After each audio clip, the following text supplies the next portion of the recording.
خير والعافية. الورد والياسمين، تحياتي لجميع الأخوة والأخوات الأعضاء في عائلتنا، عائلة الانطلاقة الأولى. تحياتي لكم أينما كنتم وتكونون. هسه حاليا أنا طابق في سيارتي بمكان ضيق، يعني شارع ضيق بيه سيارات على اليمين وعلى اليسار، وأنا أريد أطلع. هسه سيارتي قريبة من الرصيف، يعني طبقتها زايد قريبة على الرصيف.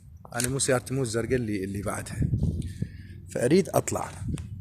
ايش اسوي؟ افضل طريقة اسويها انه اتقدم للامام وارجع للبق اعدلها. صعدت بيها ادور لي عن منفذ اقدر افر السيارة، لو ما اقدر، فانا بما انه ما اقدر افر السيارة ايش اسوي؟ ارجع للخلف، اتقدم للامام، اعدلها للسيارة، اتقدم ابتعد اعدلها. هسه صارت ادي بيها مسافة على يميني، بيها مسافة على يساري. هسه ابدي راح ارجع بق عدل. اكو منفذ هنا على يساري اقدر افر السيارة واطلع، واقدر اكملها بق للاخير. بس بهالحالة شو اسوي؟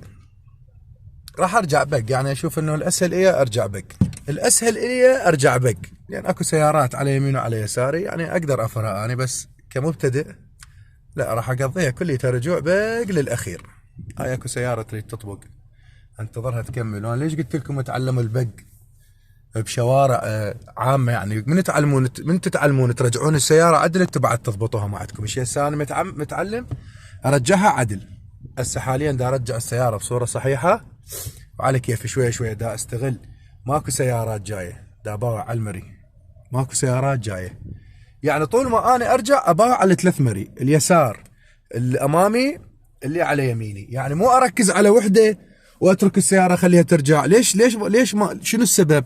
لان ايدي تاخذ، يعني احتمال ايدي وانا ملتهي اباوع ما اشوف الا ايدي ماخذه على صفحه اليسار واضرب السياره اللي ورايا. فدا اباوع طول ما انا امشي اباوع على ذن المري الامامي يمنى يسرى. السياره مثلا تقربت على اليمين، انا شرحتها مسبقا. مثلا السياره احسها وين راحت؟ خلينا نقول راحت على صفحه اليمين. شلون ابتعد عنها؟ افر الستيرن عكس، هي السياره راحت هيك على اليمين، برجوع البقده تروح هيك بشكل مايل. ايش اسوي؟ افر الستيرن عكس الجهه مالتها حتى تستعدل. باعوا فريتها عكس، استعدلت السياره، عدلت الستيرن وبديت ارجع شويه شويه. العفو، بديت ارجع شويه شويه. راح اوصل انا راس الشارع، بحكم المنطقه اللي بيها زخم سكاني مو طبيعي، شارع ضيق. رجعت على البق شويه شويه، بدأت تطلع السياره هسه من راس الشارع. باوعت على يميني ماكو شيء، ماكو سيارة منا جاية خذت لي نظرة، ولا سيارة منا جاية خذت لي نظرة. هسه اقدر ارجع براحتي. رجعت وهسه حتوكل على الله اكمل طريقي. ان شاء الله وصلت لكم الفكرة، انه بمكان ضيق وسيارتكم بين سيارتين، اطلع من بين السيارتين للامام، عدلوها وارجعوا رجوع على البق. حتى لو تبتعدون مسافة 5 امتار، ابتعدوا مسافة عدلوها للسيارة وابدوا ارجعوا شوية شوية بخط عدل. ان شاء الله وصلت الفكرة. تقبلوا تحياتي، اخوكم محمد المحيا والطائي، مع السلامة.